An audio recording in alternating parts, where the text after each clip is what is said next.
మాది రైతు ప్రభుత్వం అధ్యక్ష రైతును రాజును చేయాలన్నదే మా సంకల్పం। మరి వాళ్ళ బడ్జెట్లో రైతులకు సంబంధించి 72,659 కోట్లను ఇవాళ బడ్జెట్లో పెట్టడం జరిగింది। మరి దానికి సంబంధించి ఇవాళ రైతులకు ఏకకాలంలో 31,000 కోట్ల రుణమాఫీని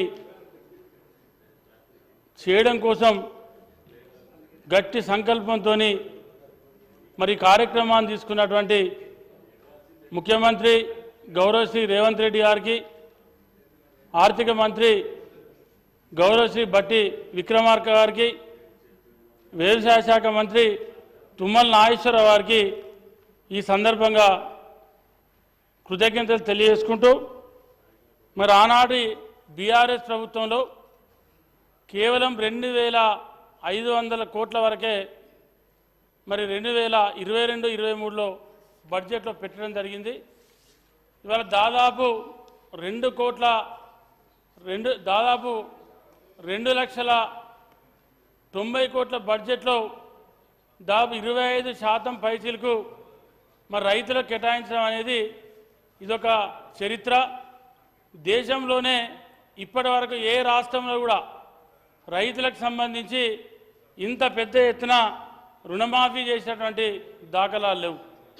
ఇవాళ ఏకకాలంలో రైతులకు రుణమాఫీ చేయడం కోసం మరి ఆనాడు వరంగల్ రైతు డిక్లరేషన్లో ఏఐసిసి నాయకులు రాహుల్ గాంధీ గారు మాట ఇవ్వడం, ఆ రోజు పిసిసి అధ్యక్షుడిగా రేవంత్ రెడ్డి గారు ఈ రాష్ట్రంలో అధ్యక్షుడిగా ఉండడం, ఆనాడు రైతులకు మాట ఇచ్చి ఆ మాట తప్పొద్దని చెప్పి ఇవాళ ప్రభుత్వం వచ్చిన తర్వాత 7 మాసాలల్లా ఈ కార్యక్రమానికి శ్రీకారం చుట్టి ఇవాళ 2వ విడత కూడా రైతులకు రుణమాఫీ చేసి రాబోయే ఆగస్టు మాసంలో మిగతా 3వ విడతల 2 లక్షల రుణమాఫీతోని రైతులకు రుణమాఫీ చేస్తామని చెప్పినటువంటి గొప్ప ప్రభుత్వం ఈ రాష్ట్రంలో కాంగ్రెస్ ప్రభుత్వం।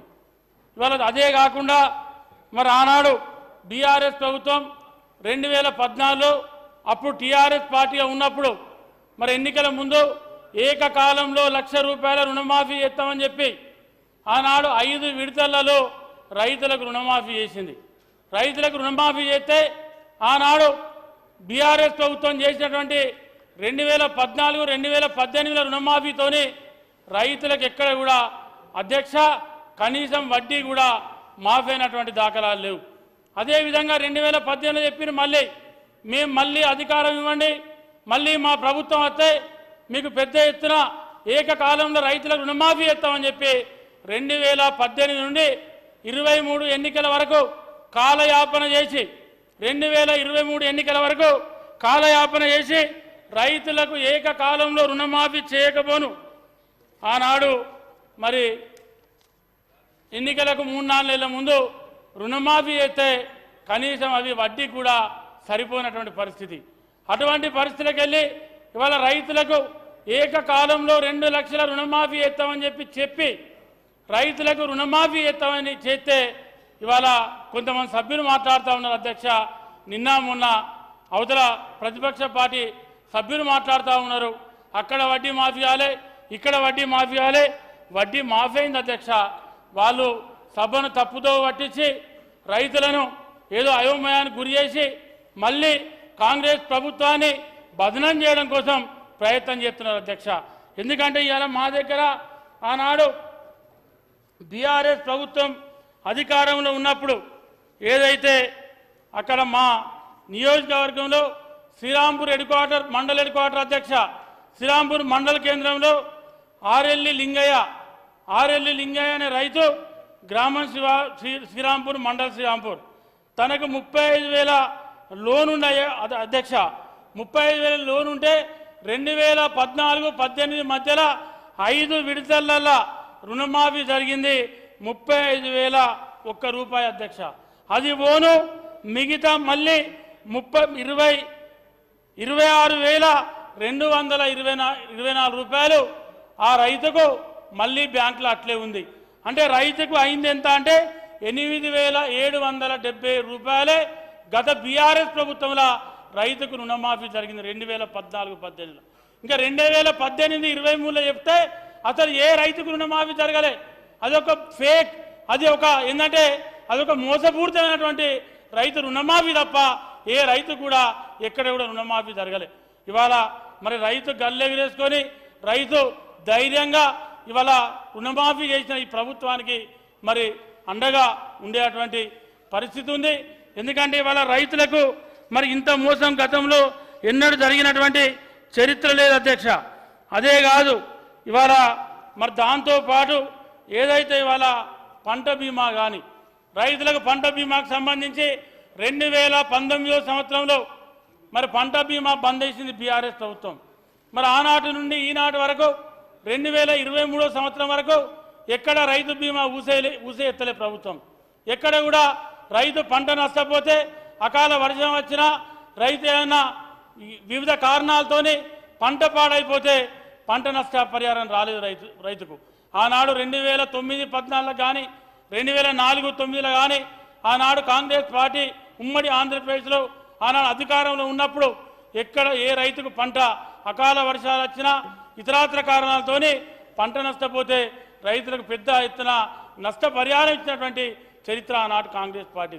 ఇవాళ మా పెద్దపల్లి జిల్లాలోనే మొన్నటికి మొన్న ఏదైతే ఎలక్షన్లు సంవత్సరం 6 నెలలు ఉండగా మరి అప్పున్నటువంటి ముఖ్యమంత్రి కేసీఆర్ గారు రైతుకు ఎకరానికి 10,000 రూపాయలు ఇస్తాం, నష్టపరిహారమైనటువంటి రైతులకు నష్టపరిహారం ఇస్తామని చెప్తే మా జిల్లాల అకాల వర్షం పడితే పెద్దపల్లి కానీ రామగుండం కానీ మంతిని కానీ ఈ రాష్ట్రంలో ఉదాహరణ చెప్తా ఉన్న అధ్యక్ష కేవలం 21,000 మంది రైతులకు నష్టపరిహారం రావన్న కేవలం 6,000 మందికే మరి రైతులకు నష్టపరిహారం వచ్చింది.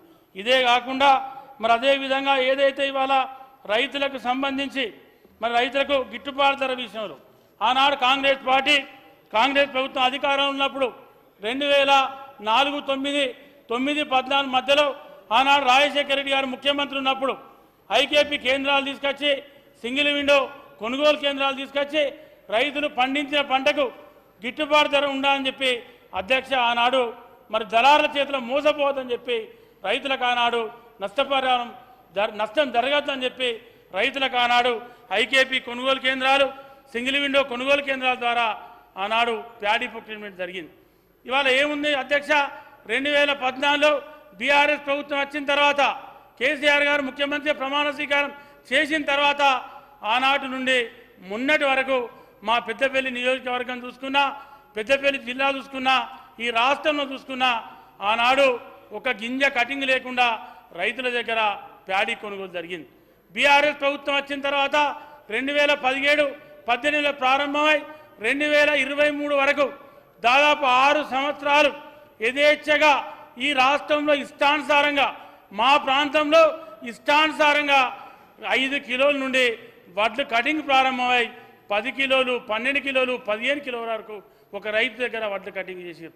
అంటే ఇవాళ రైతు బందే సర్వరోగ నివారణ రైతులకు ఇది ఇస్తే చాలు అని చెప్పి ఆనాడు ఏదైతే బీఆర్ఎస్ పార్టీ అప్పున్నటువంటి ప్రజాప్రతినిధులు కానీ అప్పున్నటువంటి ప్రభుత్వం పెద్దలు కానీ ఆనాడు పాలాభిషేకాలు చేసుకొని ఉత్సవాలు చేసుకున్నారో రైతుల పుట్టగొట్టిన అధ్యక్ష. ఆనాడు మా ప్రాంతంలో చూసుకుంటే అది రాష్ట్రం అంతా ఉంది. ముఖ్యంగా మా ప్రాంతంలో చూసుకుంటే రైతులకు సంబంధించి 3.5 ఎకరాలల్లా 100 క్వింటాల వడ్డు పండుతాయి అధ్యక్ష. 3.5 ఎకరాలు 100 క్వింటాలు అంటే దాదాపు ఆవరేజ్లా 10 నుండి 12 కిలోలు కటింగ్ పెట్టారు. 10 కిలోలు కటింగ్ అయినా ఒక రైతుకు 100 క్వింటాలకు 10 క్వింటాల వడ్లు. 10 క్వింటాలు అంటే 10 రౌండ్ల 20,000 రూపాయలు.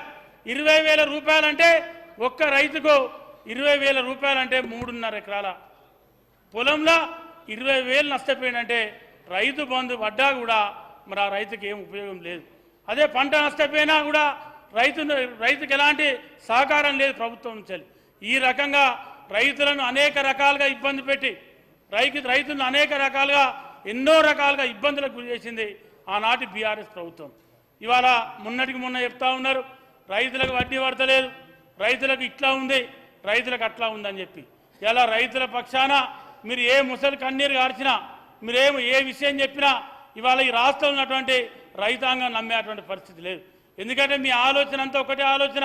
ఇంతసేపు కాంగ్రెస్ ప్రభుత్వం కానీ ముఖ్యమంత్రి రేవంత్ రెడ్డి గారి మీద ఏదో రకంగా నెపం నెట్టి ఏదో రకంగా బురద తల్లి ఇవాళ రైతులకు ఏం జరుగుతలేదు, ఈ ప్రభుత్వ పనితీరు బాగలేదు, రైతుల పట్ల ఈ ప్రభుత్వ చిత్తశుద్ధి కరెక్ట్ లేదనేటువంటి చెప్పే ప్రయత్నం చేస్తూ ఉన్నారు తప్ప మరి రైతులకు ఆనాడు ఏం ఒరిగిందో ఒక్కసారి మీరు ఆలోచన చేయాలి. అందుకే ఇవాళ రేవంత్ రెడ్డి గారి నాయకత్వంలో మరి ఏదైతే మా సోదరులు తుమ్మల నాగేశ్వరరావు గారి నాయకత్వంలో ఇలా తుమ్మల నాగేశ్వరరావు గారు ఒక గొప్ప రైతు. గత 40-50 సంవత్సరాల నుంచి మరి అనేక ఈ రాష్ట్రంలో ఎవ్వరు వేయనప్పుడు మరి వాళ్ళ వ్యవసాయ భూమిలో పంటలు వేసుకొని మంచి పంటలు మరి సాగు చేసి మంచి పంటలు తీసినటువంటి ఒక గొప్ప రైతు ఇవాళ తుమ్మల నాగేశ్వరరావు గారు మరి వ్యవసాయ శాఖ మంత్రిగా ఈ రాష్ట్రానికి కావడం ఈ రాష్ట్ర రైతుల అదృష్టం అధ్యక్ష. ఎందుకంటే ఇవాళ మొన్న ఫామ్ ఆయిల్ తోటలు ఉన్నాయి. ఇవాళ మనం విదేశాల నుంచి వెళ్ళి ఫామ్ ఆయిల్ ఇవాళ ఎగుమతి చేసుకుంటా ఉన్నాం, దిగుమతి చేసుకుంటా ఉన్నాం. అటువంటిది ఇవాళ తుమ్మల నాగేశ్వరరావు గారు ఒక దూరదృష్టితోని ఇవాళ కాదు 30 సంవత్సరాల కిందనే మరి ఖమ్మం జిల్లాలో వారి ప్రాంతంలో ఫామ్ ఆయిల్ తోటలు పెట్టడం జరిగింది. మొన్న మరి మా దగ్గరికి వచ్చినప్పుడు కూడా ఏదైతే ఫామ్ ఆయిల్ తోటలు మా దగ్గర ఏదైతే ఎంకరేజ్ చేద్దాం, మీ దగ్గర కూడా ఫామ్ ఆయిల్ ఉత్పత్తి కావాలని చెప్పి మరి మా మంత్రి శ్రీధర్ బాబు గారు కానీ తుమ్మల నాగేశ్వరరావు గారు కానీ మా దగ్గర మరి ఫామ్ ఆయిల్ ఉత్పత్తి చేసేటువంటి ఫ్యాక్టరీని కూడా నెలకొల్పడం జరిగింది. అదే కాకుండా అధ్యక్ష ఇవాళ చాలా విషయాలు ఉన్నాయి. మరి ఏదైతే ఇవాళ రైతులకు సంబంధించి మరి ఇవాళ ఒక చిన్న సూచన, ఎందుకంటే సభ్యులకు కొంతమందికి అవగాహన ఉండి మాట్లాడుతూ ఉన్నారో లేక మాట్లాడుతున్నారో తెలియదు. ఎందుకంటే ఈ రాష్ట్రంలో ఎవరికైతే రైతుకు రుణమాఫీ జరుగుతూ ఉందో జరిగేటువంటి ప్రతి రైతుకు వడ్డీతో సహా ఈ ప్రభుత్వం చెల్లిస్తూ ఉన్నది. అందులో ఎవ్వరికి ఎలాంటి సందేహం లేదు. కావాలంటే మీరు ఏ బ్యాంకుకి వెళ్ళైనా మీరు ఆ బ్యాంకులో కూర్చొని లెక్కలు చూసుకోవచ్చు.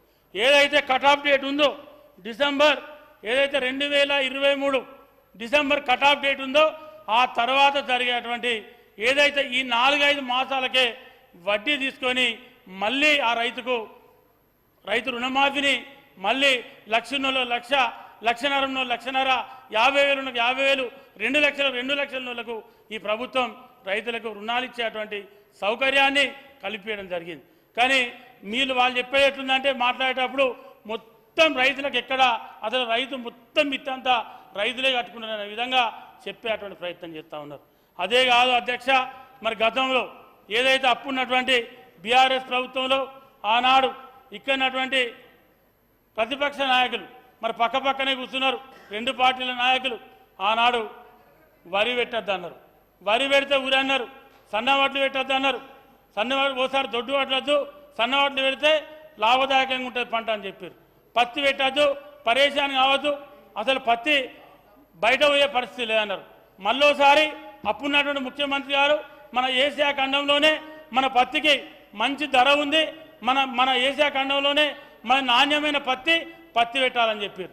ఇట్లా రకరకాలుగా రైతులను కన్ఫ్యూజ్ చేసి ఇక రైతులను కొనుగోలు విషయంలో అయితే ఆనాడు ఎఫ్సీఐకి సంబంధించి ఇక్కడటువంటి మా సోదరులు ఉన్నారు, బీజేపీ సోదరులు. ఏమైనా మాట్లాడితే వాళ్ళు రాష్ట్ర ప్రభుత్వాన్ని విమర్శిస్తారు. ఇవాళ కేంద్రంలో ఉన్నారు, మరి కేంద్రం ద్వారా ఈ రాష్ట్రంలో ఉన్నటువంటి రైతాంగానికి ఏం ఒరిగింది, రైతులకు ఏమొస్తా ఉంది కేంద్రం నుంచి అనేటువంటి విషయం కాదు. ఆనాడు రెండు పార్టీల నాయకులు ఇద్దరు ప్రభుత్వంలో ఉండి ఆనాడు రోడ్ల మీద పడి రైతులను కన్ఫ్యూజ్ చేశారు, రైతులను అనేక రకాలుగా ఇబ్బంది చేశారు. ఓ టైంలో రైతులను అసలు పంటే పెట్టద్దు, మీరు మీ పంట మీ ప్యాడీ మేము కొనలేం, మాతోని కాదు మేము తీసుకోమని వీళ్ళు, మేము కొనలేమని వాళ్ళు. దాంతో చాలామంది రైతులు పంట పెట్టకుండా మరి ఆనాడు జాప్యమై 30-40% రైతులు ఆనాడు మరి పొలాలు వేయకుండా వేరు. ఇటువంటి జరిగిన అధ్యక్ష నేను ఒకటే మీ ద్వారా విజ్ఞప్తి చేస్తా ఉన్నా, ఒకసారి ఇవాళ ఎన్నడూ లేని విధంగా ఈ దేశంలోనే 29 రాష్ట్రాలలో మనది 29వ రాష్ట్రం, ఎక్కడ జరిగిన విధంగా ఎత్తున ఇంత గొప్పగా రైతు రుణమాఫీ జరిగిందంటే మీరు ఇవాళ హర్షించాలి. ఇవాళ మీరు ప్రభుత్వానికి అభినందన తెలపాలి. ఎందుకంటే ఇవాళ రైతు లేనిదే రాజ్యం లేదు. ఇవాళ రైతు మంచిగా ఉంటే ఇవాళ మన ప్రాంతాలు బాగుంటాయి, రైతు బాగుంటే మంచి పంట పండితే మన ప్రాంతాలు అన్ని వ్యాపారులు కూడా మరి బ్రహ్మాండంగా నడుస్తాయి. అటువంటిది ఇవాళ మనం రైతుల విషయంలో రాజకీయం చేయడం తగది. రైతుల విషయంలో అది ఏ ప్రభుత్వం అన్నా ఏ పార్టీ అన్నా ప్రభుత్వంలో ఉండొచ్చు, కానీ రైతుల విషయం వచ్చే వరకు మన ఏ ప్రభుత్వం ఏ పార్టీ అన్నా ప్రభుత్వంలో ఉండాలి, దానికి సంపూర్ణంగా సహకారం చేయాలి. ఏదైనా విషయం ఉంటే ఇవాళ రైతులకు సంబంధించి మరి ఇంతకుముందే మా తుమ్మల నాగేశ్వరరావు గారు చెప్పారు, ఈ రాష్ట్రంలో ₹1,00,000 రుణాలు తీసుకున్నప్పుడు 17,000 మంది రైతులు ఇంకా రైతు రుణమాఫీ జరగకుంటున్నారు. అందులో కొంతమందికి ఆధార్ నంబర్ తప్పటది, కొంతమందికి అకౌంట్ నంబర్ తప్పటది, కొన్ని వివిధ కారణాలతోని మరి రైతు రుణమాఫీ జరగని వాళ్ళు ఉన్నారు. అందులో ఇవాళ 8,000 మందికి రుణమాఫీ జరిగింది, ఇంకా 9,000 చిల్లర మందికే రైతు రుణమాఫీ జరిగేది ఉందని చెప్పి, ఇంకా ఈ రాష్ట్రంలో ఇవాళ 1,50,000 రుణమాఫీ జరిగింది. మీ దృష్టికి వస్తే ఎక్కడన్నా రైతు రుణమాఫీ జరిగింది మీ దగ్గర ఏమైనా సమాచారం ఉంటే మీరు తప్పకుండా సంబంధిత అధికారులకు చెప్పండి, జిల్లాలో ఉన్న కలెక్టర్లు చెప్పండి, అవసరమైతే మా మంత్రి తుమ్మల నాగేశ్వరరావు చెప్పండి, ప్రభుత్వం దృష్టికి తీసుకురండి. ఎందుకంటే ఇంత బ్రహ్మాండంగా ఏ రోజు కూడా ఎక్కడ కూడా ఎవరు కూడా రైతు రుణమాఫీ చేసిన దాఖలాలు లేవు. ఇవాళ వడ్డీతో సహా